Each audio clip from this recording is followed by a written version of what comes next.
Nous avons été alertés tôt le matin de ce dimanche qu'il y a une question des rebelles ADF dans le centre commercial de commande à Lanson, la chefferie de Bassili, si je ne m'abuse pas, territoire de Irumu. Alors le bilan provisoire jusqu'à maintenant fait état d'au moins 40 personnes tuées. Il y a des disparus également, mais aucune intervention militaire jusqu'à présent. C'est même sous ces concordats dans la région, il y a au moins 6 colonels et FARDC qui sont dans les territoires d'Irumu. Et particulièrement là-bas à Komanda, il y a au moins 3 colonels avec leurs troupes. Mais ce qui m'a beaucoup révolté, c'est parce que ces colonels ont envoyé leurs troupes pour sécuriser les Chinois dans les sites miniers là-bas à Yedi. Ça, c'est un territoire de Mambasa. Et Komanda, et grâce à centre commercial comme ça, seulement, si c'est beaucoup, on m'a dit des 12 militaires seulement. C'est-à-dire des situations comme ça, c'était déjà prévisible.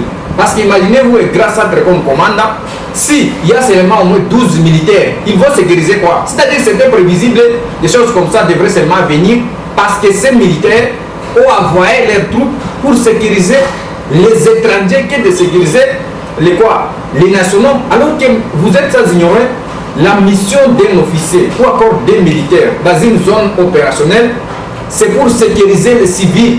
Mais fort malheureusement, ce qui se passe à Ituri, je ne sais même pas est-ce qu'il y a d'abord les services d'inspection au niveau de l'armée. Est-ce que ça continue?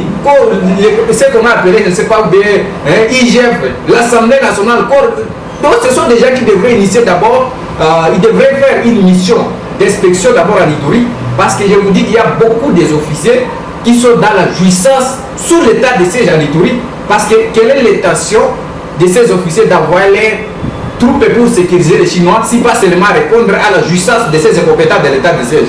Et voilà aujourd'hui, ce ne sont même pas des bêtes, c'est 40 personnes, ce sont des humains. Je ne sais même pas quelle sera la réponse de l'armée, parce que je sais leur manière de répondre, c'est seulement dénoncer, condamner, ils s'arrêtent là-bas, ils ne passent pas en action. Et je demande ici, en tout cas franchement, il faut qu'il y ait des sanctions sévères contre les responsables de sécurité qui sont sur place à commande, parce qu'il est inadmissible aujourd'hui d'imaginer qu'il y ait au moins 40 civils tués comme ça, et c'est très grave. Imaginez 40 personnes, ce ne sont même pas des bêtes. C'est ça. Je pense que, monsieur le général, vous êtes sans ignorer que notre gouvernement de Kinshasa, le gouvernement central, avait signé un accord avec Kampala sur la mutualisation des forces, c'est-à-dire les FARDC et UPDF vont mener des opérations conjointes pour frapper les ADF. D'abord, quand bien même on a élargi la mission des UPDF, de cette mutualisation même à Diogo. Mais la première des choses, c'était d'abord de frapper ADF. Mais jusqu'à maintenant, je me pose la question, où étaient ces militaires-là, la mutualisation? Où est-ce qu'ils sont? Alors qu'ils sont présents là-bas dans les territoires des Roumes. Comment on a tué les gens? Ces rebelles ont fait l'excursion dans une salle comme ça, hein, où les fidèles étaient dans une activité de croisade dans la salle de Caritas d'ailleurs. Ce sont des chrétiens. Ils ont été brisqués comme ça 1h du matin et puis massacrés tout. Je ne sais même pas où était. Et d'abord, au-delà d'abord de nos forces de sécurité, parce que la sécurité du pays, c'est d'abord les forces armées de la RDC à train de faire de ce qui devrait assurer ça. Mais en deuxième position, en tenant compte des relations diplomatiques que nous avons avec l'Ouganda, la mutualisation devrait aussi intervenir. Mais je me demande où sont ces gens-là jusqu'à maintenant? Et je me demande où était la force là, la mutualisation des forces, et aussi nos militaires, parce qu'on ne peut pas aussi charger beaucoup UPDF. Ce que nous connaissons, c'est FARDC.